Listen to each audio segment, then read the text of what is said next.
It's 6:30. We'll call the meeting to order. This is a regular meeting of the Cedarburg School Board, and as a public meeting, prior notices have been placed in district. Additional copies reported to the city and town of Cedarburg, as well as the news graphic and the Milwaukee Journal Sentinel. Please join me in a pledge of allegiance. I pledge allegiance to the flag of the United States of America and to the republic for which it stands, one nation, under God, indivisible, with liberty and justice for all. Next is recognitions. Casey Quick, she wants to get to a powder puff. This evening we have 3 recognitions on the agenda. The first recognition is for the Cedarburg High School National Merit semifinalists. And Cedarburg High School Principal, Mr. Bowe, is here to share the news. Thank you, Dr. Clark and Board of Education for the opportunity to recognize several of our most accomplished students tonight. I'd like to start by saying something about the general high academic achievement that we're acknowledging. We often describe students like these as being gifted. These students have taken our most rigorous courses at Cedarburg High School, which provides one of the most rigorous programs in the state of Wisconsin. These students consistently persevere for as long as it takes, dedicated to working on problems, projects, and assignments. They stay up late to push themselves to understand our most challenging concepts and skills. The same concepts and skills that others are keen to move on from after a few seconds of confusion. I believe the term gifted does not do justice for these students and the work they've put in. Although they undoubtedly have incredible talents in understanding and retaining broad and complex concepts, they were not gifted this recognition tonight. They all worked very hard to get where they are, and they've earned it. Furthermore, it's important to remember that these achievements were earned during the most challenging learning environments in at least my lifetime. The ACT and National Merit have not adapted or lowered their standards in light of falling state and national scores, which are easily attributed to pandemic-related learning loss. These students demonstrated elite knowledge and understanding despite working through significant learning headwinds, and their dedication and determination have paid off. So I'm here this evening to recognize some of our most impressive, hardest working, and resilient students at the high school. I'm going to start with students achieving recognition from the National Merit Scholarship Program. Although CHS has significantly increased the number of our students receiving National Merit Scholar recognition year over year, the National Merit Program emphasizes this recognition be viewed as an individual achievement, not used to compare schools in the area. The number of National Merit Scholars is proportional to the number of graduates in the statewide cohort and influenced by the number of our students taking the optional PSAT exam. Approximately half of all National Merit Scholarship finalists win one of 3 types of scholarships, including corporate-sponsored scholarships, college-sponsored scholarships, or a $2,500 scholarship from the organization itself. The organization awards 3 levels of recognition: commended, semifinalists, and finalists. I'm proud to announce Tori Bogenschutz, Alexander Pollock, and Mario Trung as achieving commended ratings, and Jane Phillips, Max Verhollen, and Jacob Moyler as achieving semifinalist ratings by the National Merit Program for this school year. Semifinalists are invited to apply to become finalists. They are evaluated on many factors, including performance on the PSAT, academic performance, rigor of coursework at Cedarburg High School, and additional information provided in the semifinalist application. The announcement of finalists typically occurs in February.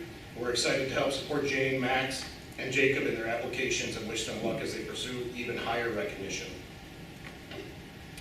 2 of our National Merit Scholar semifinalists also achieved perfect scores on the ACT.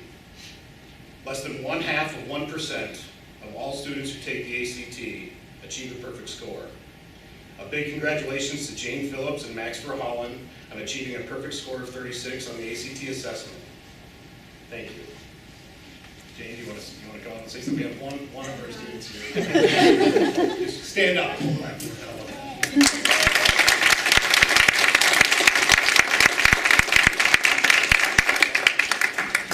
Thank you. And again, the accomplishment, as Mr. Bowe read off, is extremely impressive. And we also be proud of the work that was put in to achieve that. So thank you. Congratulations. Congratulations.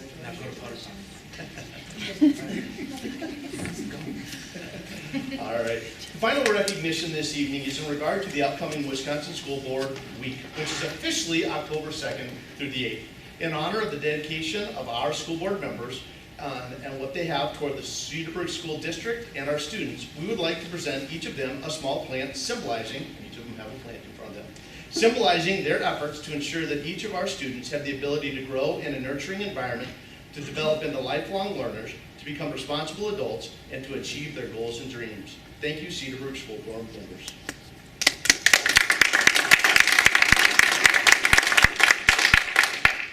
Move on to the consent agenda. All right, with regards to the consent agenda, board members, I ask that you approve the minutes from the regular board meeting on August 17th, 2022, the budget and finance report, which includes the summary of account, check register, check detail, and credit card transaction reports, and the personnel report. And I will provide a brief overview of the personnel report this evening. We only have one retirement that has been announced, and that is Michael Colin, who is a high school computer teacher. He's been here for a number of years, and he's well known. I first met Michael when I was a math teacher at Homestead High School. He is known throughout the area, so he will be deeply missed, but he will enjoy his retirement, I'm sure. Is there a motion to approve the consent agenda? I make a motion to approve the consent agenda. I'll second that. I had one comment Yep. Go ahead. on it. So one item included in this is the budget and finance report. And in that, I just saw something that just spurred me to ask the question here. So I had seen that professional development review was included in that for an inclusion conference for principals and teachers, it said, put on by a group called inclusiveschooling.com. And I would just like to politely request a way for professional development in general to be brought to the board, kind of made more known to parents. It's such a key period of time to have those teachers here with all the students to focus on professional development. I think it kind of shows where the priority of the school is, where the priority of the district is, and it's really interesting to know what goes on. A brief snapshot, a short summary of what's going on during that professional development. And then just caught my eye that that was the only way I knew about that professional development was by reviewing the finance report. So just wanted to make that request. Thank you. Any other discussion? I'll put the motion before you. All those in favor? Aye. Aye. Opposed? Passed unanimously.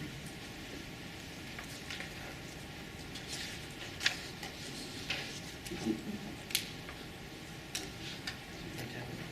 All right. This evening, we have 4 updates that we will provide to the board. To begin with, I am proud to say that the 2022-23 school year is in full swing. We are currently in the midst of our 4th week of school, and it has been my honor to visit each of our 5 schools in September, especially the first day of school. I was struck by the phenomenal turnout of parents, friends, and relatives dropping off and picking up their students at our elementary schools. It was an impressive sight. While there have been some bus-related challenges, I would say that all in all, we have had a great start to the school year.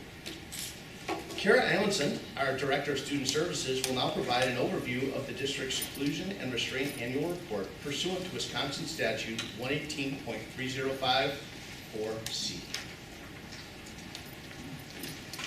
Here, the clicker's on.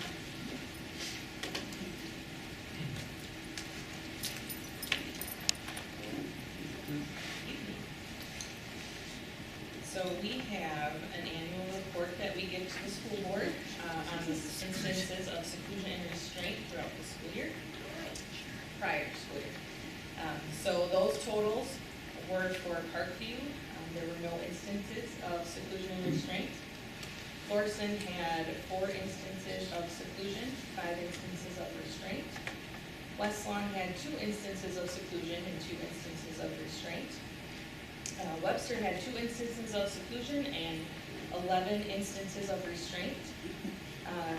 The high school had 0 instances of seclusion and 1 instance of restraint. And then the next one I'm not going to say due to the confidentiality of the student, but it's on the report. You can Just for clarification there, when it says an incident, it could be the same student multiple times, Yes, correct? you are correct, and the second column on the report would indicate that how many students were involved in those incidents. Okay, thank you. Thank you. Karen will now provide an overview of the Student Services Department. So, I was asked to put together kind of a presentation on just where we at with student services, and I'm new to the position this year, so just want to give a little lay of the land for the people who aren't familiar with me or what we're doing in the department. So our mission for Cedarburg School District is to provide exemplary education that challenges students in a nurturing environment to develop into lifelong learners, become responsible adults, and achieve their goals and dreams. What Student Services does definitely aligns directly to that in helping our students reach their fullest potential. So a little inspiration directly from Dr. Seuss this evening. So to the world you may be one person, but to one person you may be the world. That's inspirational to me because it tells me that the work we do matters. It's important. You're off to great places. Today is your day. Your mountain is waiting, so get on your way. Basically, you can do hard things. We can do hard things. Don't give up. I believe in you all. A person's a person, no matter how small. We got you. We believe in you. So it sort of sums up our student services and what we're about for kids.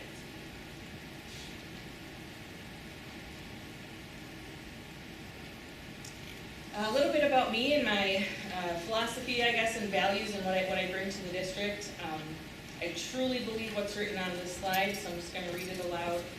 We have been gifted the incredible opportunity to welcome our students into our schools. It is a privilege and honor to be able to serve each student by meeting them where they're at. We understand that children are general education students, some of whom receive special education services, intervention, English language services, or 504 accommodations. Children do not become these accommodations and services. They are, at the simple core, children. We call them by their name, and we do not define them by the supports they need. Some of the guiding questions as we go through the work that needs to be done for our kids in Cedarburg schools. A lot of my guiding questions align to the PLC questions and the PLC work we're doing, just on a more global level.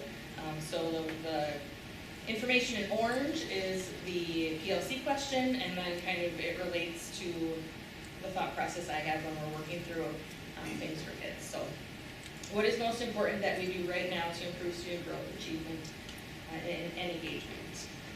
Is what we're doing good for kids? Is it evidence-based? Who are the stakeholders we need to engage in the work? What is our plan and our timeline? How are we holding each other accountable? How will we know if we've made a positive impact? And what will we do if the results aren't quite what we expected?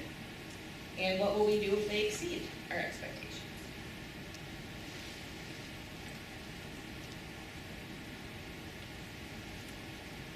Just going to cover a few key concepts and some professional practice, just a little background in the field for people who maybe aren't as familiar with student services. This is a lot on one slide, so I'm just going to go real quick through it, and you may read it on your own time. So we have two branches of large part of services in student services. So we have an IEP for students who need special education services, and we have a 504 plan for students who have a disability but don't quite need special education services. So what this does is it kind of compares them. So what are they, what do they do, what laws govern what we have to do, and what we should be doing for children, who's eligible, and then what they contain. So in a nutshell, the difference between the two is an individualized education plan, an IEP, is requires specially designed instruction. So a student needs some level of additional instruction that they can't get in a different environment. And the 504 plan does not have that component. So it's kind of the high level overview of those two plans. Another key concept in the world of student services is social emotional learning. I like to refer to it as academic readiness. So think of it in terms of character traits, citizenship, community, like how to be a student in our schools and be successful doing so. So what is academic readiness, or SEL?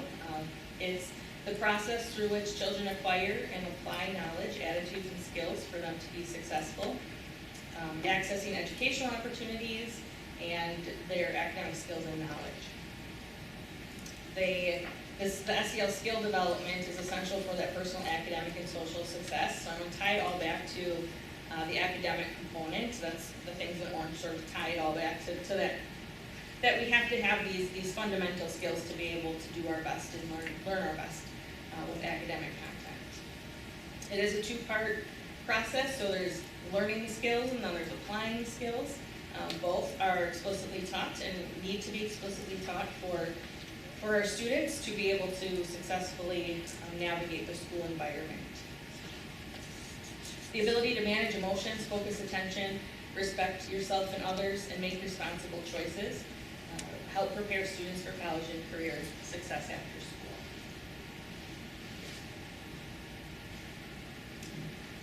The professional practice of student services, generally speaking, our umbrella is student well-being.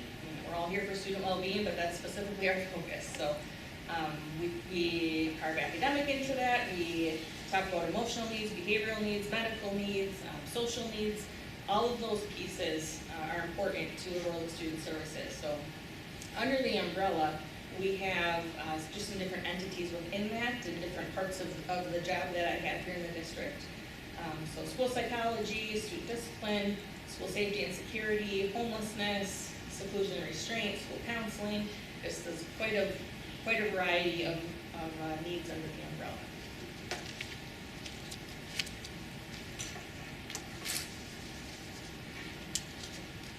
Okay, now to some core practices.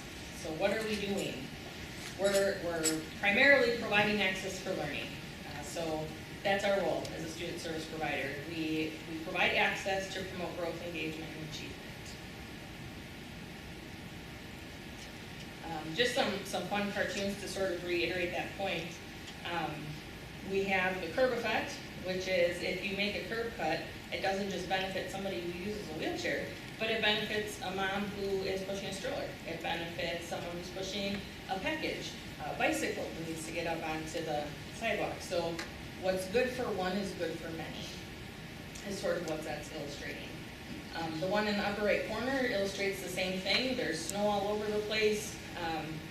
The person using the wheelchair says, hey, can you shovel the ramp? And the guy shoveling says, no, I can't. They've got all these people waiting to go up the stairs.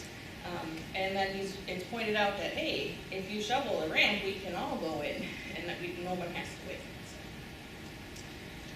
Part of this work is removing barriers. So the top picture will show that we all have the same, we all have what we need, and then the barrier is gone and everyone is just benefiting from having that barrier removed.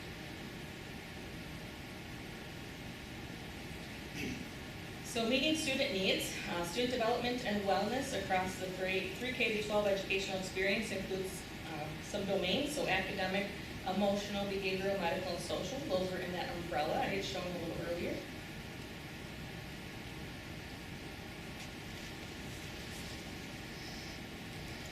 So academic support is met through a variety of ways. We have a system for response to intervention. It really takes the support of all school employed people, I would say, interventionists, paraprofessionals, instructional aides, special education teachers, general education teachers, building leaders. I say we embrace the power of the group because that's really what it takes to make sure our students are getting what they need. In the world of student services, the academic support that we focus mainly on would be the specially designed instruction, and again, that aligns to those IEPs for students who qualify for special education services. The emotional, social, and behavioral support, that is also kids are serviced through a continuum of services. Primarily, the more intensive the support the student requires, the more our school psychologists and school counselors become a part of supporting those students.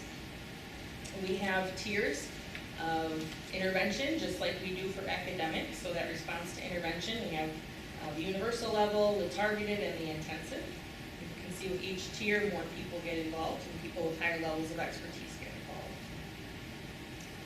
And children who have acute or chronic significant emotional and or behavioral health needs, we do work with the county to refer those students to get the support that they need. We do have a school nurse on staff, and she is primarily the gatekeeper for medical services. Children with acute or chronic medical needs do receive an individualized health plan in our schools. Staff are trained within the buildings to care for the specific needs of the child. In some cases, their medical needs do interfere with their ability to learn. In those cases, we would talk about a 504 accommodation plan. So how do we get all this done? Well, here's the key players. We have our school psychologists, our paraprofessionals and instructional aides, our school counselors, our building leaders, our school nurse, and of course our teachers. It takes all the people to get the work done that needs to be done and make sure the students are successful, safe, and healthy at school.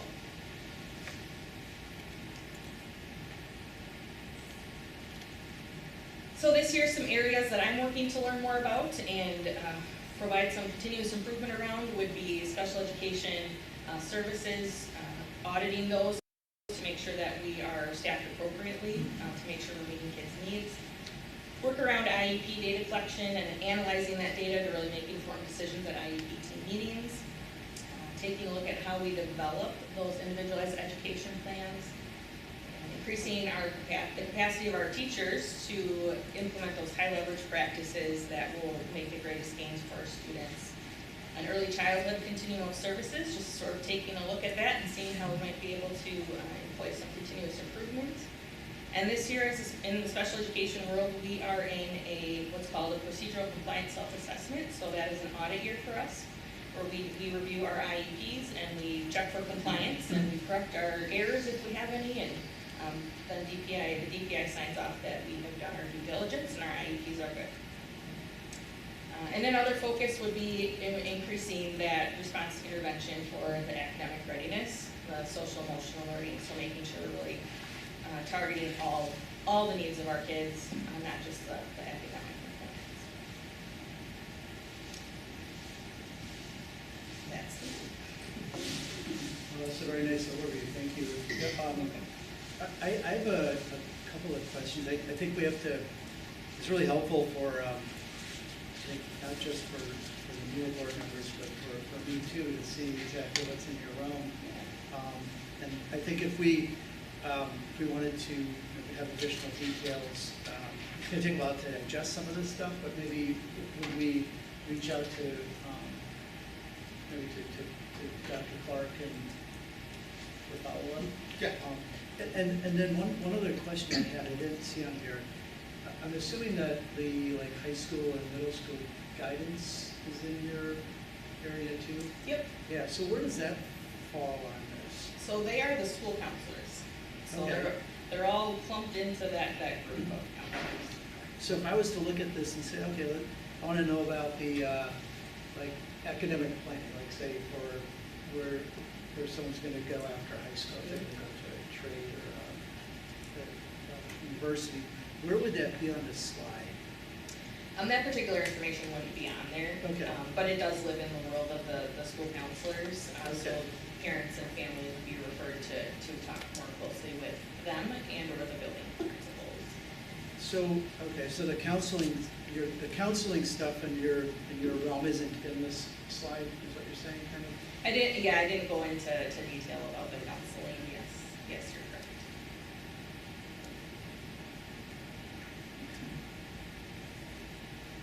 Any questions of parents?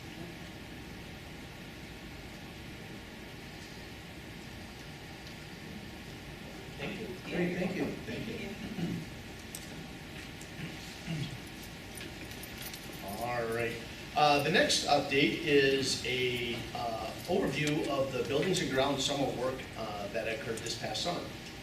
As we get this up here on the slide, Brian Braxma, our Director of Buildings and Grounds, is not able to be here this evening, so I'll do the best that I can with this.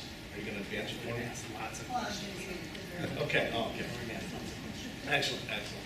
Actually, it was a relatively light summer compared to what I understand the previous summers to have been.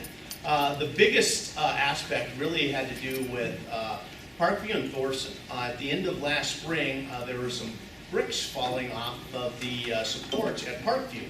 And so Brian and his team did a little more investigation and found that there was actually a lot of rust that had occurred.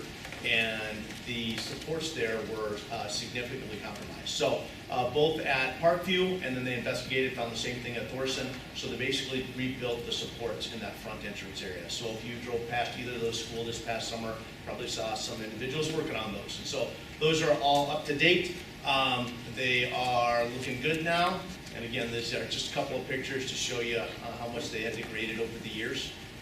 And so it was a good thing that we were able to find those. Those supports are structural, so they're not just for looks. So again, getting that taken care of was something that was important to do, and you can see how they rebraced them, built it up so to keep the salt from getting to the metal as much, and then painted it with a salt corrosive resistant paint. Then also in the CPAC, excuse me, it was time for the boiler to be replaced. That actually took a while to order the boiler and get all the materials in, but they did get that replaced right before the school started, and so this winter, the CPAC, I'm struggling tonight, the CPAC will stay nice and warm. In room 7 and 8 here at the high school, the face room received new countertops and new cabinet doors, again making it look a little bit better and more functional for the classroom experiences that the kids have. Likewise, put in some new carpeting in the high school music suite, and then new carpeting at Parkview also. 8 classrooms at Parkview received new carpeting. Again, the old carpeting had worn out. Likewise, Thorson, 3 classrooms were outfitted with new carpeting there too. Looks like they're all of those squares, so they can be easily replaced. Correct. That's the idea now, so you don't have to replace an entire room. You can pull up whatever squares you need that, and then lay it back down. And that was the buildings and ground for this summer. Any questions on that? Takes us to public comment. There are some people signed up, so I will read the disclaimer. Any district staff member, district resident, parent of a district student, or student enrolled in the district may comment during the public comment portion of the meeting per board policy 0167.3. For this meeting, the community may address the board during the public comment section of the meeting regarding topics within the legitimate jurisdiction of the board. Individuals making public comments are not immune from liability during public comments and can be held liable for defamation or false claims. In the past, the State Attorney General issued guidance on how governmental bodies, such as school boards, should conduct the public comment portion of the meeting. This guidance was given to assist the governmental bodies in avoiding violations of the state's open meetings law. The essence of the open meetings law guidance is that unless a topic is brought forward to the board in a publicly noticed, no significant discussion can be held on that item. Instead, the topic may be listed as an item on a future meeting agenda whereby discussion could be held. The reason for the Attorney General's guidance is to ensure that all interested parties have equal opportunity and advance notice to participate in the discussion with the full school board. Per board policy 167.3, the board has the authority to determine if public comment may be taken, and if allowed, on what portion of the agenda comment will be received. Per board policy 0144.2, the board will respect the confidentiality of information that is privileged under applicable state laws. This includes, but is not limited to, information under current or imminent litigation and or student-specific information per board policy 8330. If your item is not listed on tonight's agenda and you want to have a discussion regarding the topic, you are encouraged to contact the district superintendent and request that your item be listed on a future meeting agenda for public comment. As always, you are also encouraged to contact board members outside the meeting setting with your comments or concerns. Please note that board members are limited to public engagement via email as noted in 167.5 of the board policy. Please make your comments to the board and not to any individuals in the audience as per board policy 0167.3. Each statement made by a participant shall not exceed 3 minutes in duration. Please note that this is a public meeting and we ask everyone to address one another with courtesy and respect you would like to receive in return. When you approach the microphone, please state your name and address for the record. Please state the topic you are commenting on. If you are under the age of 18 and or a student in Cedarburg schools, please only give your first name. As a reminder, this meeting is being recorded and will be posted on the district's website. First person we had signed up is Scott Sid.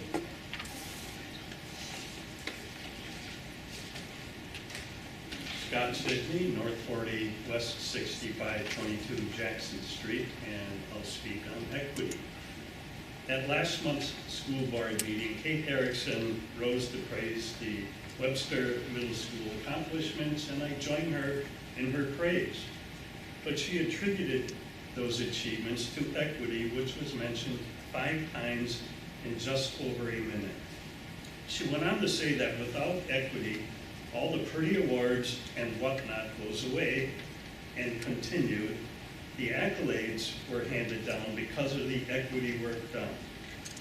We would like to know what the specific activities or practices of equity were used, what equity measures were implemented, and what was the equity baseline.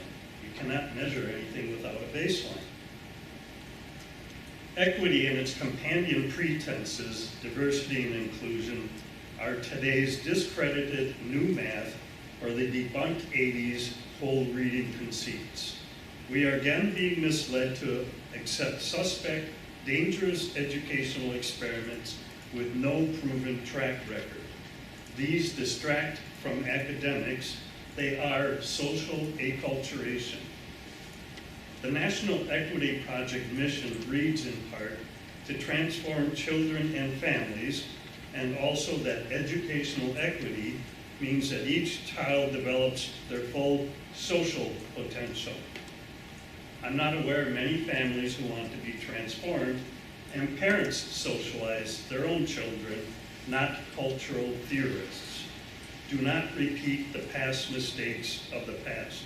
Children are not lab rats in dubious educational experiments, but I will agree with Kate on another item, that data doesn't lie, although there is no valid data that exists on equity.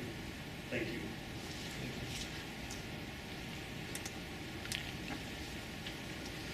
Connie Kincaid.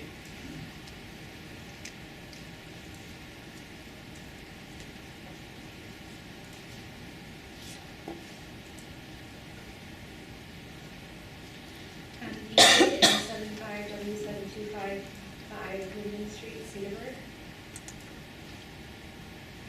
I didn't start yet. Can you start it again? Actually start as soon as you say your address, they start. Wonderful. Once your address is over.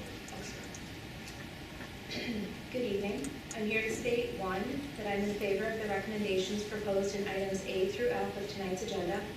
I appreciate the due diligence given to ensuring the transportation needs of all students are met to the highest degree possible. As this evening's public comment portion is open to any item within the legitimate jurisdiction of the board, I will once again request that a portion allowing for public comment is added to all upcoming CSD board committee meetings.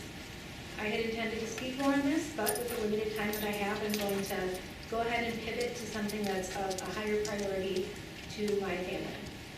My son James is in 4th grade and has for several years benefited from lessons included within Second Step's curriculum. I realize not everyone knows what Second Step is, how it is implemented, or what it means for families like my own. So I'll just give one example. On September 8th of this year, I picked up my son from school, and he told me that the best part of his day was talking to his friend during recess about 4th grade stuff and video games. Now, what I just shared with you took me about 10 seconds. For my son, it took 3 different questions and about 3 years to get to a place where he would be confident and capable of having a conversation about 4th grade stuff and video games with a peer. I credit work that we do at home, understanding educators, support professionals, and social-emotional learning curricula in helping him and others in being able to participate to the highest degree possible with their peers while at school, which means in part having conversations and building meaningful relationships. I could go on about this at length. Where I afforded the time, I would. However, for this evening, I would like it on public record that I am in favor of the continued implementation of lesson plans that cover topics such as empathy and respect, listening attentively, being assertive, respecting similarities and differences, understanding complex feelings, understanding different perspectives, engaging in conversations and giving compliments, a big one.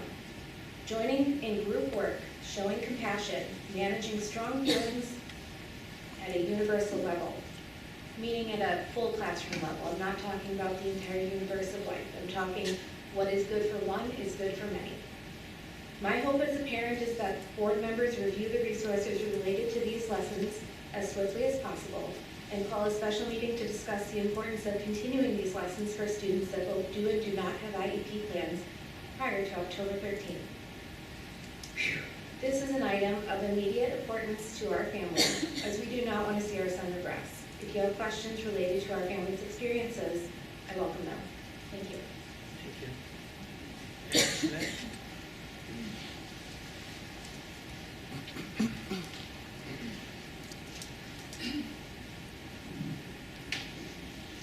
Aaron Schmidt, 1680 Swallow Drive. I'm here to request that you move forward with a busing contract that includes cameras. And bus cameras are a necessity to ensure student and driver safety on the bus. They've been commonplace for decades, even back when Dr. Clark was my teacher at Homestead in the 90s. Our neighboring districts use them, and we should too. When my child was the victim of a deranged bus driver, I was shocked to learn that Cedarburg doesn't use cameras. I just assumed everyone did. At the recent Finance Committee meeting, you were presented with multiple options for contract renewal with cameras that fit in the existing budget, so I know the numbers work. What was disappointing was that while arguing against paying for cameras, you were told that Cedarburg has had recent incidents on the bus, but not one of you asked what the incidents were. Ms. Netzel, I told you my child was involved in an incident, and you declined to let me speak, which is fine, but instead insisted I tell you his story and that you would relay the message. You then said nothing of it. I heard Mr. Creer mention taxpayers and costs, but not students. You were told there were multiple recent incidents in which cameras were helpful. You were told by the right way representative that the cameras are used often, and Dr. Clark relayed that the camera footage was used almost daily in Mequon. I didn't hear a single argument against cameras other than that they aren't free. Since you didn't relay the message about my child, I will hear. So he took the bus to his afternoon 4K class with 4 other students. We got a call that he fell asleep on the bus. He just had an extra 7-minute ride, but is at school and is fine. When we saw him, he was inconsolable, screaming, crying, insisting he hadn't fallen asleep. He's speech delayed and has difficulty communicating and expressing himself, and he couldn't tell us exactly what happened. He started having strange behaviors, having nightmares. He shut down, doesn't want to go anywhere, do anything. He cowers when he sees buses. If you ask him about the incident, he covers his face. He doesn't trust any adults anymore. He was eventually diagnosed with PTSD and now needs counseling. I am very much a suck it up and keep marching type of person, for better or worse, but this is different. This is not my child. He's a shell of himself, and all because he fell asleep on the bus? That doesn't make sense. The only reason we know what really happened to him is because the neighboring district pays for cameras, and his bus luckily happened to be shared with that district on that day. We finally saw the footage of a bus driver slamming the door as he was in the aisle waiting to exit, quickly driving off and screaming obscenities into their earpiece. My son sat down because that's what he learned to do at safety now. He sat there in fear, thinking the driver was yelling at him. We later learned he thought he was being kidnapped and that he was going to be murdered. After driving all the way home, the bus driver realized he was there, resumed the screaming phone call, and drove him back to school. Then the driver lied to the principal, claiming my child fell asleep. He was in fear for his life for 30 minutes and then questioned as to why he fell asleep by the adults he is supposed to trust. Had it not been for the camera, whose story would anyone believe? A 4K student or an adult? This is why you need cameras, not for my son, the damage is already done, but to respond to future incidents. They fit in the budget, so please do what is right for the students in your district. Thank you. Is there anyone else wishing to speak? Okay.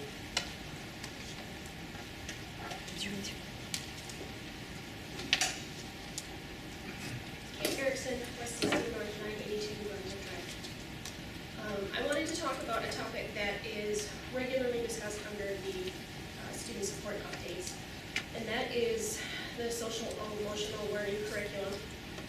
Full presentation was done in front of the school board on July 18th of 18. Full presentation on what SEL is, what the point of it is, what the benefits are. Later that school year in December, at the December school board meeting, a full presentation was given by Webster as to how they have implemented SEL. So the claims that this wasn't known about simply aren't true. In fact, on 4/27 of 2020, during donations at the school board meeting that month, Children's Hospital wanted to donate $1,500 specifically to support SEL in the elementary schools. That $1,500 donation was accepted with a unanimous vote. Now, unfortunately, a lot of this has become political. 2018, though, is interesting because it's in 2018, after the Parkland shooting, that then President Trump convened a federal school safety commission to look at school safety. And one of the recommendations that came from him and from Betsy DeVos, who was at that time the head of education, was implementing SEL in school districts, which I'm assuming is probably why in 2018 Cedarburg ended up having a presentation on them. DeVos is quoted as saying, "Youth who learn these core skills are able to manage their emotions in interactions that benefit themselves and others. Most importantly, recent research suggests that development of social and emotional skills can lead to improved outcomes for educational attainment, employment, and future earnings." I really hope that the district goes back and looks at all of the documentation. It takes a quick check, type in emotional search, and it comes up over and over and over and over again. I agree with Connie. We need to have public comment at school board committee meetings so that when something like social emotional learning is discussed at the curriculum committee, the public can voice their opinions. Thank you. Anyone else wishing to speak? Anna? Do you want to go? Go ahead. Go ahead.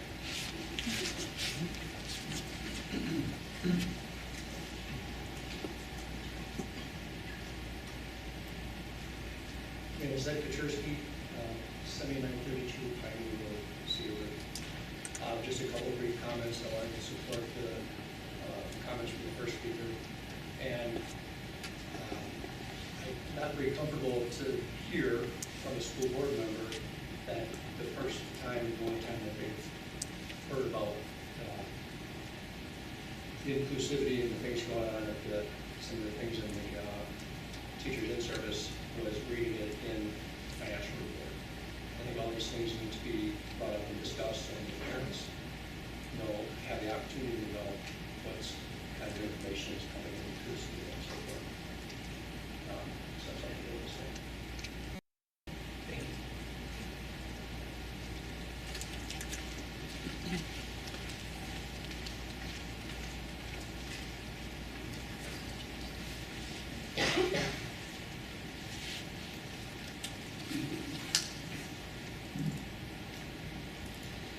Gina Stupak, W55N253 Van Buren Drive.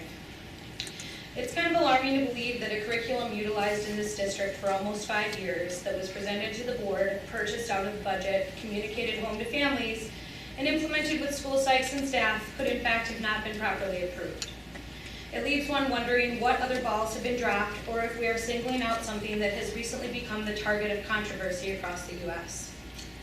I hope that the curriculum committee, as well as the board, can take the steps necessary to satisfy a single complaint, questioning the approval process of our school board back in 2018. The reactive approach to individual complaints on certain items versus others lately is alarming. Although I am confident that the board will make the right choice to continue with the use of the second step curriculum already purchased and implemented for years in our district, I would like to give everybody here tonight a reminder of how the large encompassing umbrella of social emotional learning affects every aspect of our students' basic learning day in and out. 1, learning to take turns, stand in a line, share with others, and treat peers with respect is a foundational skill that has been taught in public and private schools since the beginning of organized education. 2, there are state standards that have to be followed in public schools for things that fall under the SEL umbrella. 3, eliminating or reducing curriculum for SEL in elementary school can negatively impact learning time of core subjects like math and reading. 4, kids need to be taught in applicable situations. Lessons learned in second step apply to things that students face at school. We don't line up to go to the bathroom at home or sit on carpet squares in our living rooms. While the argument may be that parents should be teaching these types of things at home, oftentimes kids don't grasp a skill until they can apply it in a real life situation. 5. There is no employer in this country that doesn't find value in a person's ability to get along with coworkers, show empathy, handle disagreements, and possess admirable listening skills. This is what social emotional learning is. The building blocks we set at an elementary level help us to create well-rounded, top-scoring students that are ready for the real world. And number 6, and I can't stress this enough, we employ highly educated school psychs and counselors who have spent countless years in their own education and continuing ed. Their job, their passion, and their commitment is to the students of this district. I urge you all to reference back to the presentation given at the July 2018 board meeting. It is 47 pages long. A team of highly qualified Cedarburg employees spent countless hours collecting data, researching curriculum, assessing the needs of students in this district, and presenting it to you in a transparent way for feedback and discussion. We need to stop making the professionals in our district feel that they need to second guess their intent and skill set. We have hired them as professionals, and we need to remember to value their recommendations and guidance. Thank you. Anyone else wishing to speak?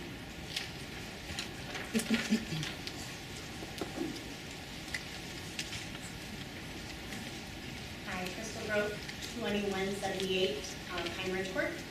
I moved here 3 weeks ago. I have a, pardon, thanks, it's a gem. I have a 4K and a 5K kiddo at school at Thorson, and I was concerned to receive the email about Second Step. I am a mom and a teacher. I taught the Second Step curriculum in Madison for 3 years, and then I taught it in Menominee Falls. Actually, I'm sorry. I watched the school counselor teach it to my students for 7 years in Menominee Falls. Kids really need to be explicitly taught social skills along with all of the other math, reading, important subjects. And it helps kiddos to foster a sense of belonging, and that helps them become better learners as well. I would like to also add and echo the public comment, having that available at committee meetings in the future would be beautiful. And last but not least, I would like to, I want my own personal children to benefit from these lifelong social skills, and I would urge you to use research and not just politics to make those decisions. Thanks. Anyone else wishing to speak? Go I'm ahead. gonna try. Oh, I'm not a public speaker. It's amazing how you can talk in front of a group of kids, but adults, it's a totally different thing. My name is Amy Brunn, N110W5390 West Highland Drive in Cedarburg. I feel the need to clear the air. Some of our board, community, and parents think SEL, Social Emotional Learning Curriculum, is new or a bad thing. It is not. Social Emotional Learning, some know as guidance class, is a curriculum I know that has been taught and implemented since I was growing up in the 1980s. I grew up in a different state, but having asked several people who taught here, been principals in Wisconsin, or grew up in this county, SEL was here too. There were videos shown in class, VHS, may I add, showing kids how to be a good friend and work together. Posters shown with lessons, what to do if a friend is sad, books that were read, Little Engine That Could, Berenstain Bears, Too Much Junk Food, Forgot Their Manners, The Bully. Some of you read these books growing up at home, and some books were reinforced when you went to school. Our parents weren't mad our teachers were reading these books to us again and teaching us these important life skills. Our parents didn't march up and say, "How dare you reinforce skills I'm teaching at home?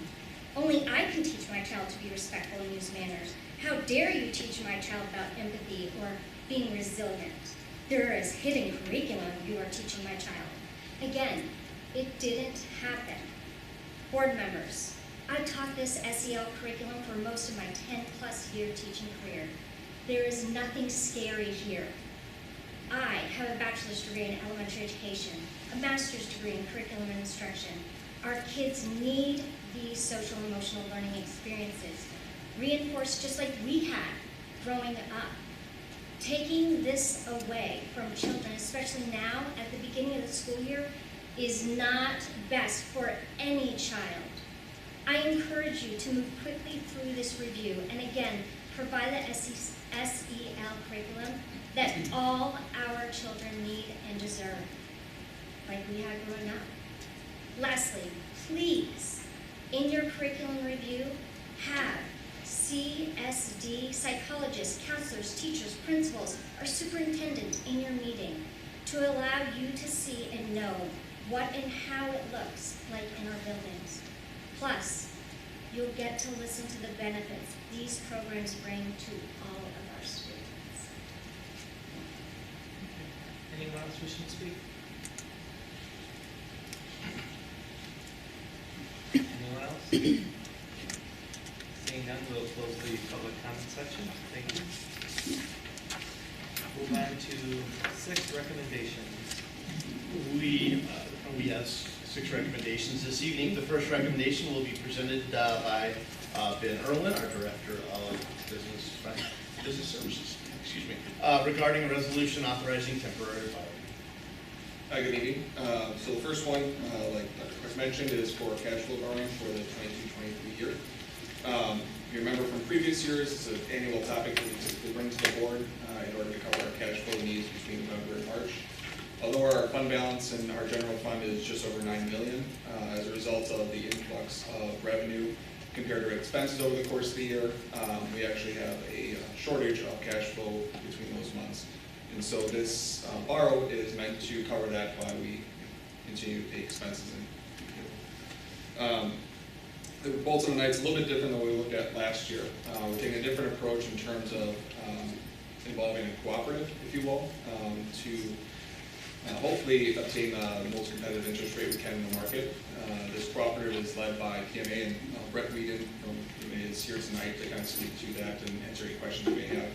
Normally this topic would go to PDOT before coming to the board, but due to the timing of this, we had to bring it to the board at this time, so we go to market on October 5th.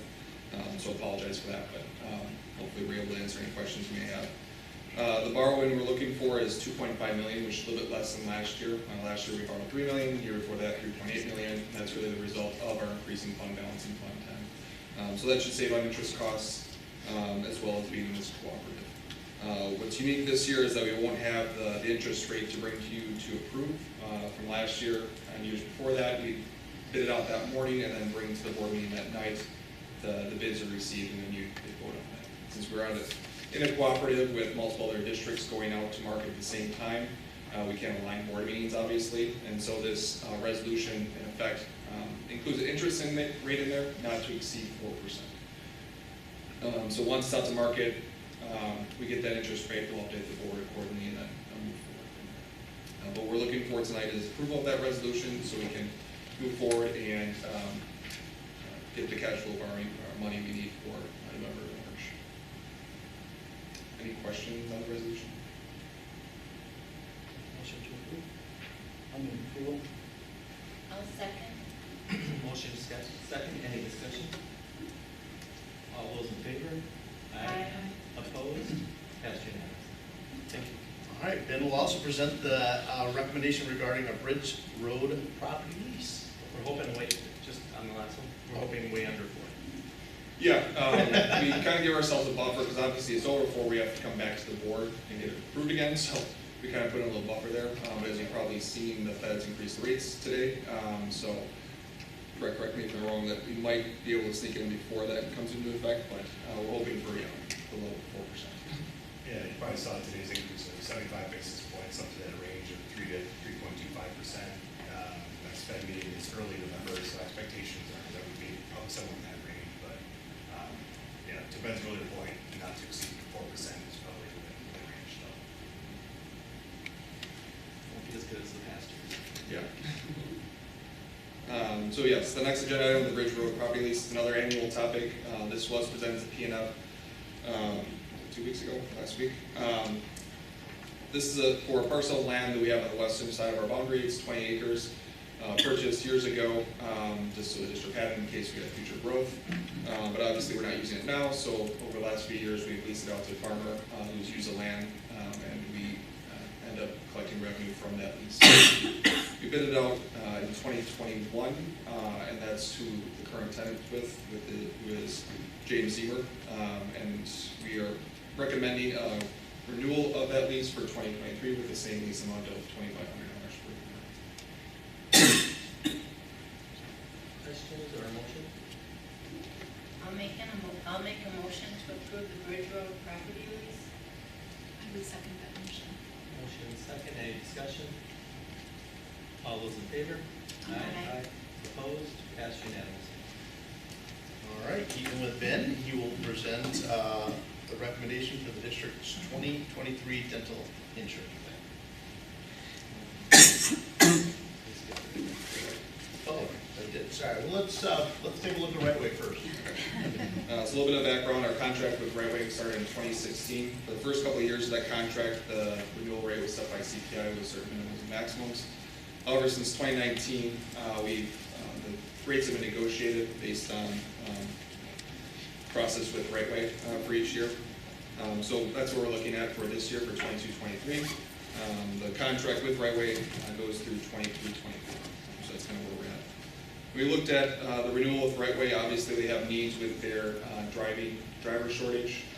They're seeing shortage across the board, and so they are trying to increase hourly wages for their staff to help them remain more competitive and keep consistent drivers on our buses and avoid any bus disruptions. So we went through the negotiation process, which we went through PNF as well. We worked through a couple of different scenarios in order to help with that issue. In addition to that, we had a conversation regarding cameras on buses as a result of incidents that occurred in the past, and pros of having those on the bus for certain incidents to be able to review them. So the initial proposal that we looked at was a 5% increase to rates for this year with the purchase of cameras for all buses. That total cost was just under $130,000 for this fiscal year, and that's what I built into the budget for 22-23. However, as we went through the discussion, we kind of refined those proposals a little bit and landed on two different options that we wanted to bring forward to the board. So PNF didn't recommend one option in particular. They wanted a full board discussion on these topics since it was a larger item to discuss. So one proposal would be a rate increase of 9% for this year, and then an increase of CPI plus 1% for next year, which would be the last year of the contract. Included with those increases would be the installation of cameras on all buses, and so total cost for that 9% increase for this year would be $111,000, but it's a little bit less than the 5% increase plus cameras for this year, which are $128,000. That makes sense, because the cameras are inclusive in the battery increase. The other option, the second proposal that was discussed, was a 6% increase for 22-23, and then a CPI plus 1% increase for next year. And then the option to extend the contract 3 to 5 years out beyond that. That proposal did not include cameras, and so the fiscal impact from that proposal for this year would be $74,000, which is about $50,000 less than what we currently have in budget. So cost savings there, but the drawback obviously would be that we wouldn't have cameras installed on buses, and so we'd have to continue managing without those. And we'd be locked in for 3 to 5 years. Yeah, and that's just an option. Obviously, we don't have to do that. All of this is part of a negotiation process. For that, the current market, in terms of what we're seeing for bids for transportation, are quite a bit higher than our current rates. And so the idea there, if we extend it out, we can maintain that lower market rate. If we go out to bid, there's a chance that we may have an increase, 15-20% in 1 year as a result of going through that process. Not saying it would happen, that's a couple years or a year from now, but that's a chance we'd take if we went through that process as opposed to just extending the contract and working off our current rates. So like I said, P&L kind of landed on those two proposals and got to a point of wanting to bring it forward to the full board so we can have some discussion and then determine best path forward. If we don't decide on anything tonight, that's not the end of the world. We can continue to have discussion and bring forward something next month because we can always retro pay any increases for this year. But the quicker we're able to move on this, the quicker that Brightway can apply those increases to their bus drivers to help with some of their shortages they're seeing there. Staffing.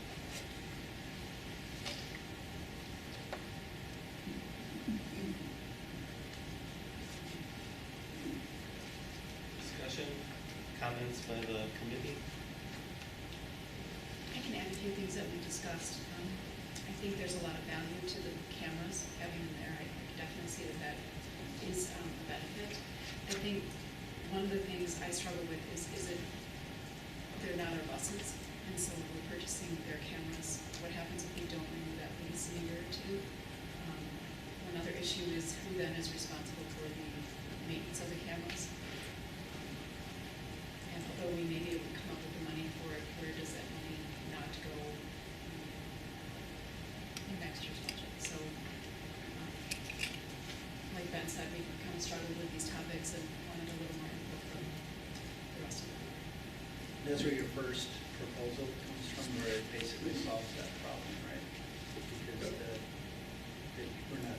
the district's not owning the cameras, they're included, and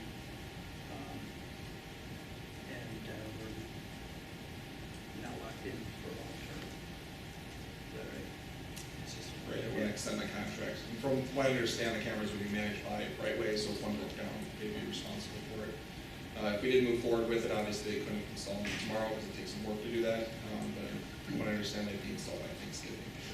We move cameras and buses. I had some questions about the cameras on the buses. Pretty sure I know the answer to this, but nobody's like live monitoring these cameras, right? Like there's an incident going on with the bus, with kids on the bus. There's not somebody like, they'll be ready when the bus is at the school to like intervene. It's kind of more like something happened, there was an incident, and then you can use that footage after the fact to kind of figure out what happened. Is that correct? Okay. Yeah, we barely have bus drivers, let alone people. Exactly, so, yeah. But it does help with those type of issues. Although principals have never requested directly from me to request any video footage. I think Dr. Clark mentioned Mequon is something that principals request and use. I think principals know we don't have them, so they don't request it, but it does help with those issues. And the cameras that we're talking about, these are just, is it like a single camera like inside the bus, like mounted by where the driver is, or are there like multiple cameras kind of getting angles? Do you see the back of the bus and kids in the middle of the bus? Just one up front, viewing the whole bus from front to back, and then you can see the driver and all the students. Okay. And has it been discussed? I tried to research it a little bit on my own, just kind of see, where other districts are, across the state and the nation. And it looks like a big trend is these cameras on the outside of the buses, like on the stop arm, and there's places that have gotten like companies to like put cameras on the stop arm to try to catch like traffic violations, like going around the buses, and then some of these companies involved in this like split the revenue from these tickets, $250, for example, for your first violation of going around the stop arm, and it like covers the cost of these cameras.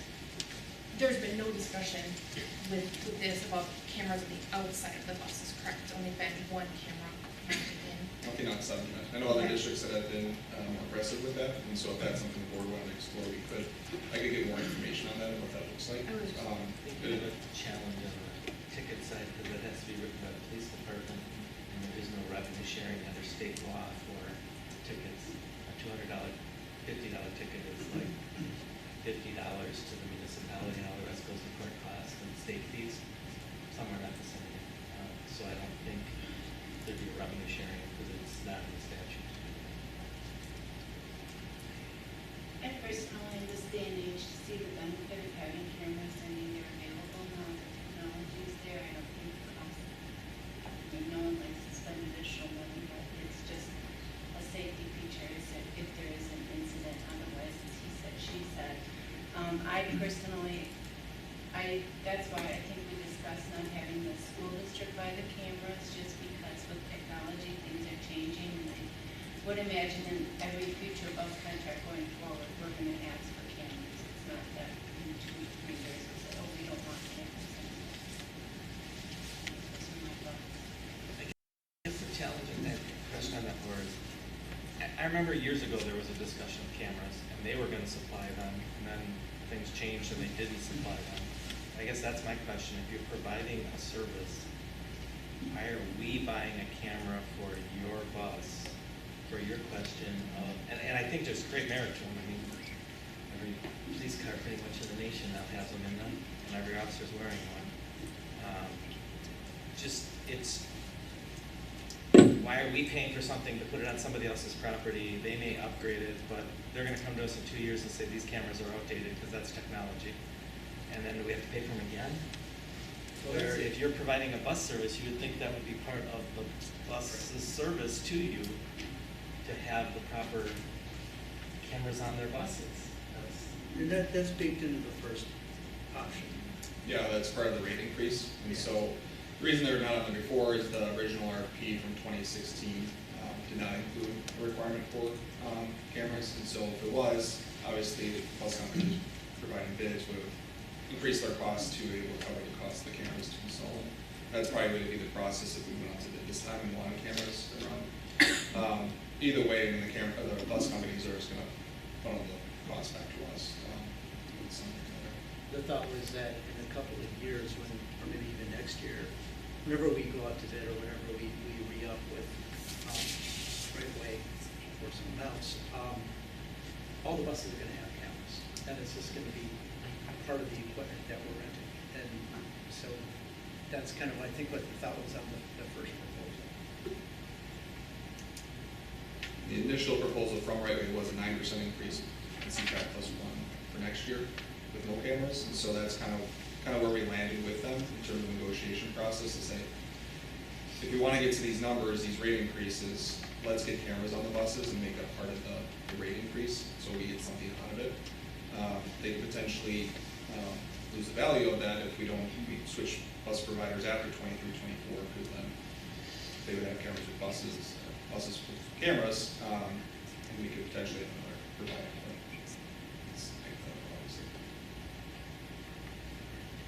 It's the challenge is looking at the current consumer price index at 8 point whatever it is, and +1, to have a 1-year contract is, to me, maybe short-sighted on behalf of our district.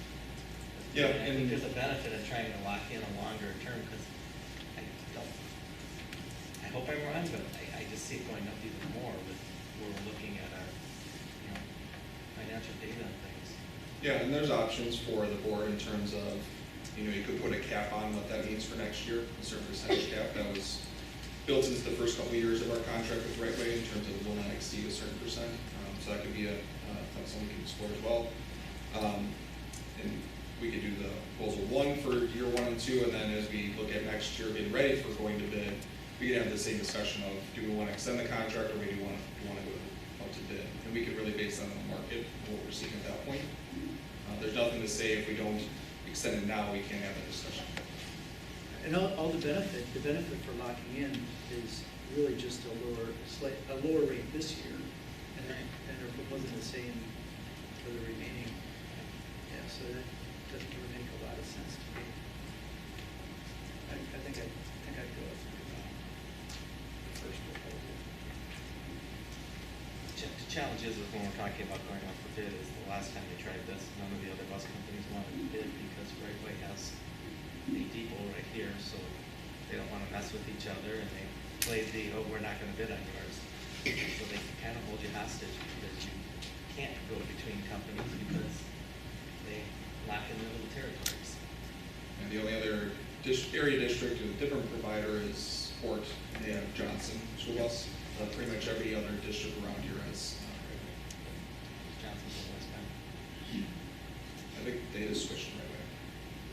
Just with that process. So.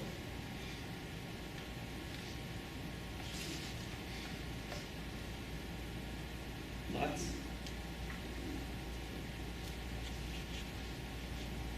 There's a lot of discussion, I was there as an observer, but a lot of discussion.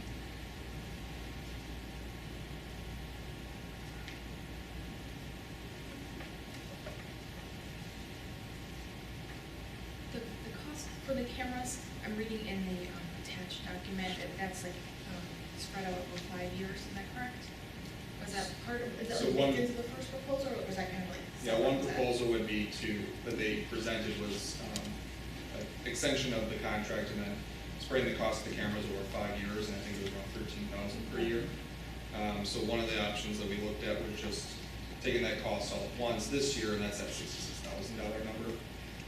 So eventually what we landed on is, all right, let's look at the rate increases for this year and next year, and just make it so that with those rate increases, those cameras are included. So, but yeah, to be transparent, the cost is $66,000. And someone asked us, I don't think it was quite answered, maybe we don't know the answer, but are we kind of just like locking in, the service you will provide will be a bus with a high quality, relatively modern camera, like year after year, or is the expectation that, right, like in 2 years, are they gonna say, oh, now we need upgraded cameras, and then it'll be like the district paying for that? It was like the upgrading of the cameras discussed with right way? Most of the contracts include, it just is baked into the rate increase each year, and that's kind of why we went with that first proposal of saying, these are larger increases for this year and next year. But we're going to assume or expect cameras to be included with that, and that's how most contracts are set up now, when districts go out to bid. And so eventually when they have to replace them, and we can put that, if we went that route to improve cameras, there would be an addendum to the contract to spell out what that looks like with cameras, and we mirror that off of other districts in their language. But part of that would be spelling out what the replacement cycle looks like, the expectation of accessibility to the cameras, pieces like that would be part of it. But yeah, I think 5 years is their kind of like refresh timeline. The camera we did use last year, and we were able to do, I mean, it's good quality video, and we were able to kind of figure out what we needed to do from that process, and that's sounding like this stuff. So.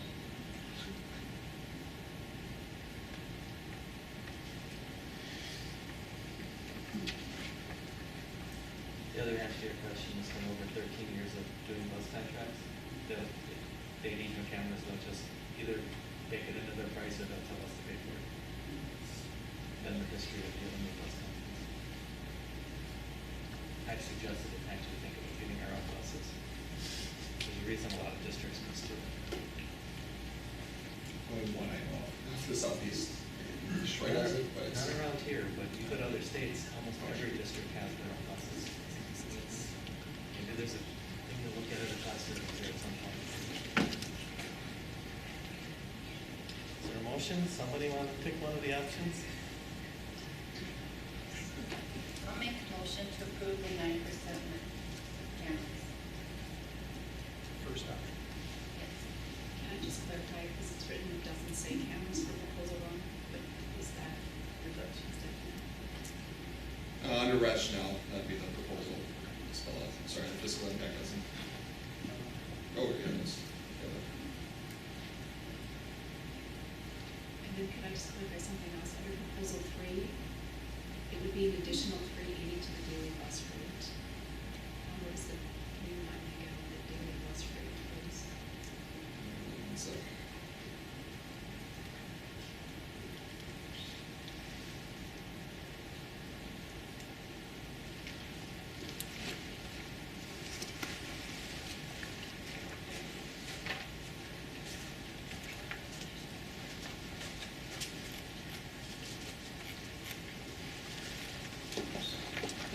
so we run double routes, and our route currently is 285.38 per day. So then we pay you the big bucks to give us your best financially when you look at this, which is the best option for us financially on our budget for total cost. I mean, I'm sure you've gone through every one of these, knowing you've gone through every one of these, and you know exactly to the penny what it's going to cost us on comparison. Where's our best rate? And I'll make it easier. If we want cameras, what's our best way of doing it? Because I would lean towards the cameras. So when we initially looked at it, we looked at a 5% increase in the purchasing all the cameras, like I mentioned before. But it ends up being the 9% increase.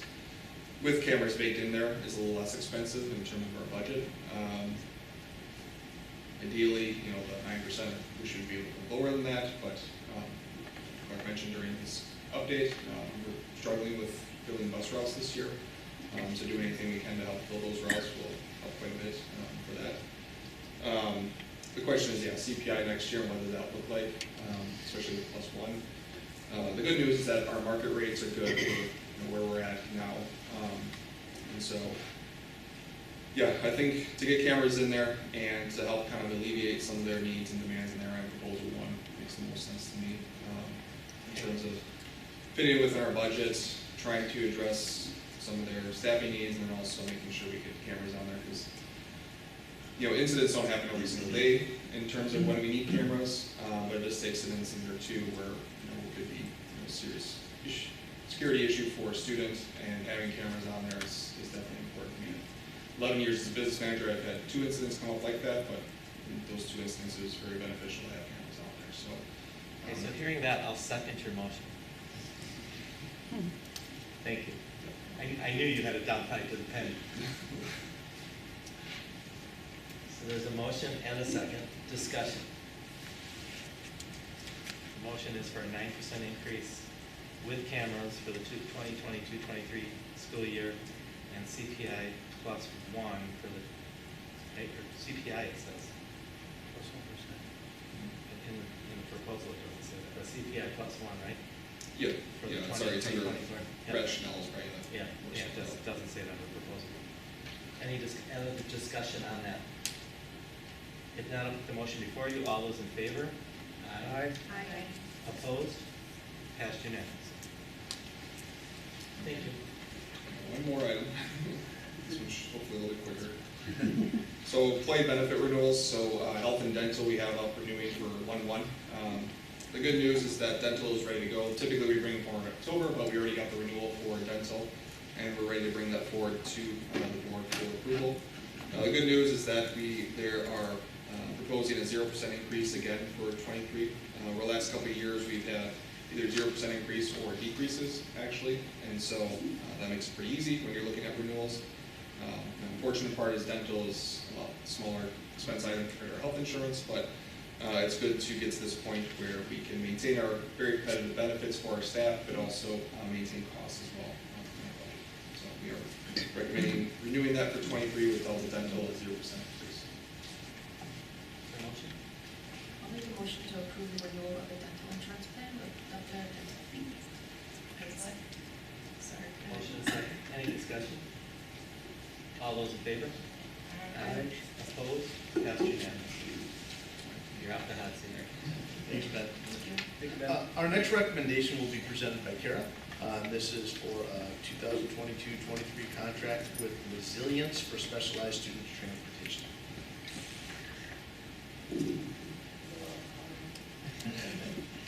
Yep, so we were having some difficulty securing consistent and timely transportation for some of our students. So we have opted to contract with Resilience to provide transportation, specialized transportation. So this is transportation to student IEPs to ensure students get to school on time and can be picked up on time. Again, this was Redway was unable to meet those routes. I was just going to say, we should probably publicly say it was right way, but we just discussed in length, because that cannot meet the routes. Correct. Questions on the motion? Second. Motion second, any discussion? All those in favor? Opposed? Passed unanimously. Thank you. All right, our next recommendation is going to be from John Hannum, the Cedarburg High School Athletics and Activities Director, and he will present a recommendation regarding the proposed Cedarburg High School softball, baseball turf project. Thank you very much. Excited to talk about this project. It would be an excellent facility upgrade. One thing I want to know before I get going here is this would be a joint project. This would not be separated in any way here. So this would be funded together here. This would be privately funded. So as we go here, you're going to be a little louder. It'll be what? It would be privately funded. Okay, You'll hear that a few times throughout this. So if you take a look here, this project, the timeline, it needs to be completely funded by the end of this year. Okay, so we've started seeking donations this past June. So we would turf both infields of our varsity baseball and softball fields. Okay, and I'll get into a few more details with that. And we'll talk about the weather and some other things here. So going with that, on our next slide here, when you take a look at our, Wisconsin, we have spring. And, our last spring year was not great at all, but, none of our springs are that good. So that's the need here. And if you take a look, our baseball team, since we switched to spring, has not completed a full season. We want to put our student athletes in the best position to succeed. And the same would be said for our softball team here. So if you look at practices, it's not uncommon that the first time that they're outside is for the first game. Okay, and if we have turf, then they're going to be outside, they're going to be able to practice. And for our teams this last spring, just using that as an example, and it goes prior to this last spring, they'd be able to practice outside the first day practice, and that's the intent here. They're using Alumni Field right now, which is a great example of the competitive advantage we can have with turf, but we want to allow them to have their own fields because that field is being used. We have some issues with track around there, and then we also have lacrosse, so there's a need for turf here. And then also we've had out of necessity to use other fields around the North Shore Conference. We've had to flip and move games around the conferences as noted on the slide. And this is regular text correspondence with me with our B&G here. So that's what these images outline right here. When we get rain, this is what we're talking about, and we're saying, hey, can we play? So this is how, a lot of my mornings look in the spring here. And then if you look at the next slide, this is our softball team, which has just been tremendous lately. This is our picture from our regional finals. We had to play over in Grafton because we simply could not get our field ready. And I personally feel that they deserve better. And that's what we're trying to do through this project here. And we want to thank Grafton and the other schools throughout the conference, but we want to be in line with them, and that's becoming the norm with having turf, to baseball and softball fields. So if you take a look here, who has turf just within the North Shore Conference? This reference Grafton, you can see the other schools that have it. Hartford's currently doing the same thing we are right now. Some other things to note here, our youth programs, we're only as good as our youth programs. They would have total access to use these fields, and that would be during our season, which right now they simply cannot. Okay, it's just too much wear and tear on our fields. So, before, after our practices, around our games, on the weekends, and that's something that they're very excited about. Consistency of any surface, or any sport you're talking about, reduces injuries, and that's something the turf would allow. And then this would be a reliable space because of the turf that we could rent it out here. And priority would be with our youth groups. So the fundraising goal here is $520,000. You're going to see the recommendations going to be coming forward here in a little bit, and you're going to see a gap between that because we have contingency costs built in. Okay, so just so you see that, and you need to build in for contingency for any type of project, especially something like this. The next slide, I'll go over the advertising opportunities. I referenced the rental space here, and that would be the priority would be with our youth programs, and that's been shared with them. And I'll also share our advisory team. So this is what's been shared with potential donors. To date, we have secured $220,000 for this project. Okay, so that's something that we're actively fundraising right now. So these are the spaces that that advertising can be secured. You'll notice at the bottom of this slide that all agreements are 10-year contracts and they're pending board approval. And you see on the left here we have our advisory team, and I can't thank these individuals enough. They're volunteering their time, and they've been instrumental, and we're talking on a very regular basis. And then you see on the right-hand side here, we solicited 3 bids. Only 1 was returned. You might be like, that puts us in a tough spot, and that does not at all. The recommendation that we're making here is to approve Midwest Sports, and that is the company that did Alumni Field for us. And we are thrilled with what they did. Okay, their work has been excellent. So in the amount of $417,267 there. So they've met all the selection criteria and qualifications. So that's the recommendation that I'm presenting the board with tonight. I don't know if there's any questions.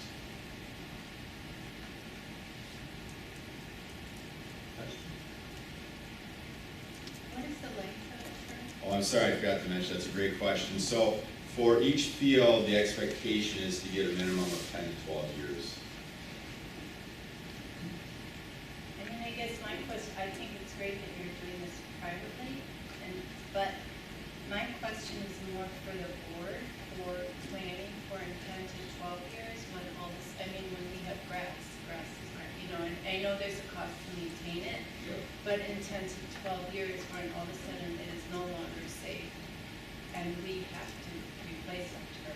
So I mean, I would think, I don't know what revenue we would get from the youth programs and also what B&G expenses we won't be incurring because we won't have to maintain it. If we set aside an amount to go into our building fund, so we're ready and prepared in 10 to 12 years to replace turf, just because otherwise I just see a potential problem for the board. In 10 to 12 years, when you have to replace the turf field, and I just can't see the excitement of selling advertising for replacing a used turf field versus a new turf field. And understand the cost will be a fraction of this, and that's the plan, and Ben's aware of this for Alumni Field. We have a plan to replace the turf for that, and it'll be similar to this. The costs are, as you mentioned, are minimal for our baseball and our softball field, and we do have the rental opportunities to help offset turf when we be replaced. So is this all turf, or is it just the infield? It's just the infield, so if you're taking so it, they're still gonna mow. Yeah. It's just, so it's very minimal because it's only the dressing of the. Yeah, so I mean, when you're looking at the price tag here for the $417,000, that's not, now there's gonna be inflation, those types of things, you're looking down the road here, but you're not, when you're replacing it, you're not looking at that because we're talking about excavation, drainage, and those types of things here that are obviously one-time costs.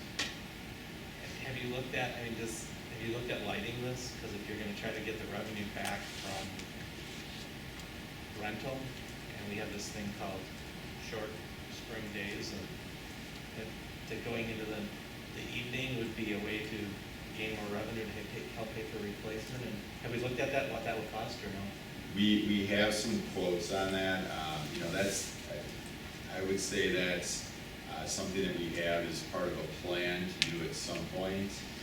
Right now, we want to make sure that we, hit our initial goal, just to turf the fields there, and we'll see how our fundraising goes, and then obviously we would want to engage the board and other people around the district here if we can keep going with this project to put lights up either now or at a later date. But you're right, that would increase our rental opportunity if we're able to be on the field till 9 o'clock tonight.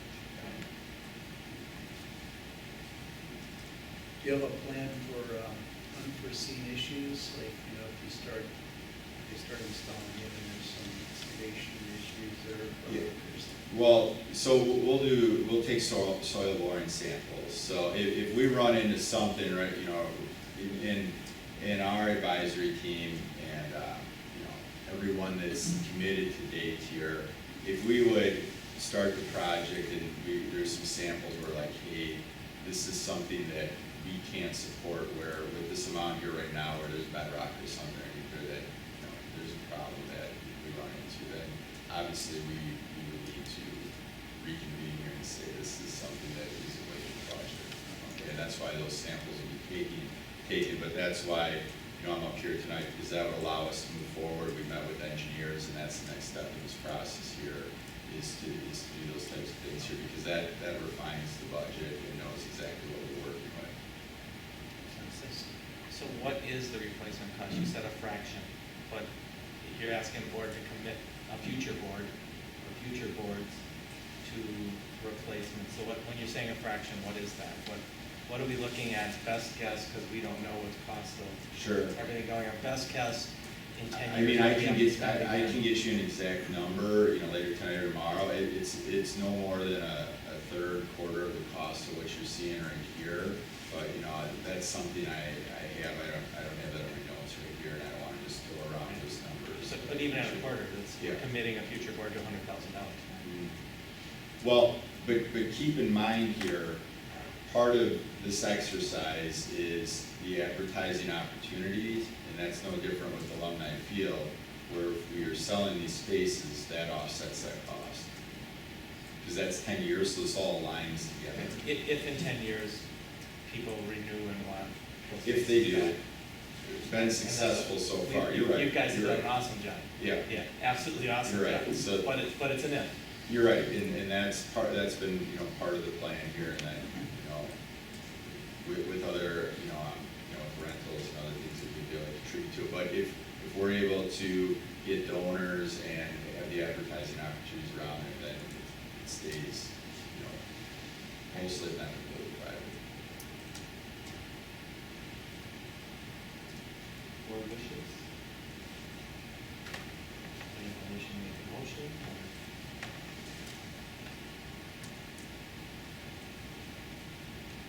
So if we approve this contract of 417, that's assuming you're connected rest in donations. That would be assuming, that would allow us to keep moving forward here so that we can tighten up the timeline here and, secure an engineer to come in here and do the necessary work, so we can keep the project moving forward. And that's a very minimal cost here that we could work with one of our donors here and say, hey, we need to use some of the funding. It's been provided today.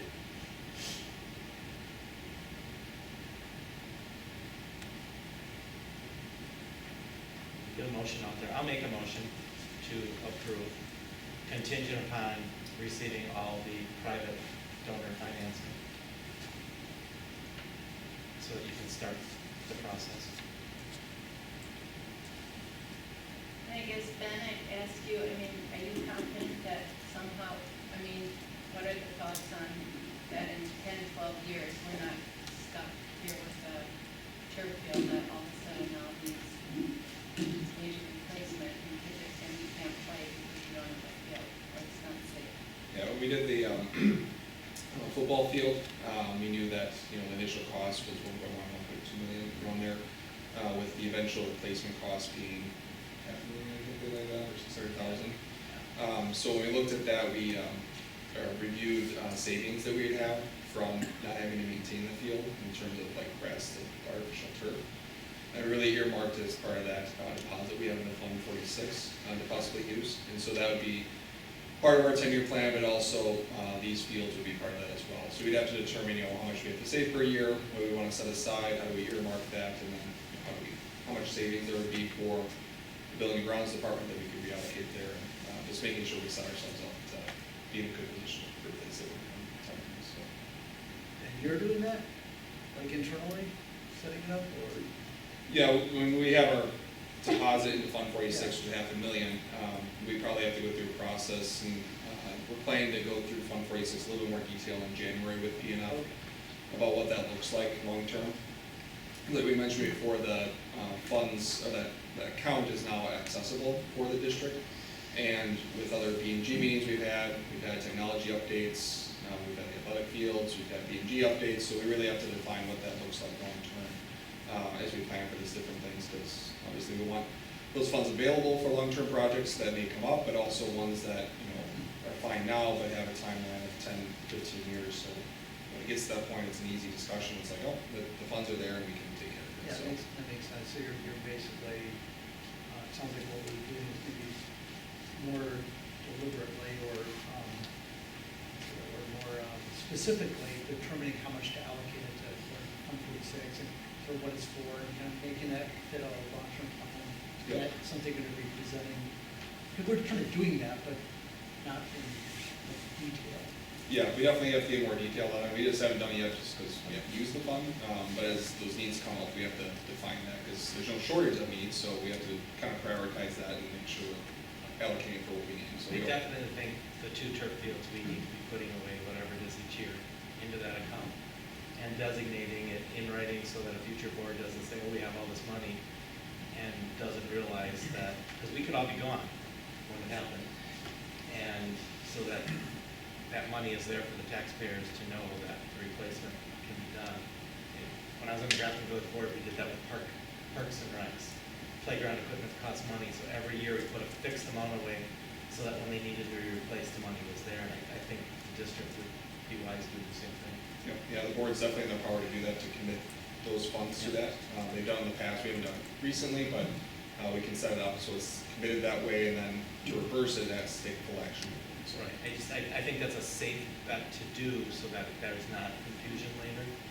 And another project, and the board can always vote, well, we're gonna, because of an emergency, we're going to take this action, but at least then we're planning for the future so that we're not sitting with kids not having an athletic field they were planned. we'll take this.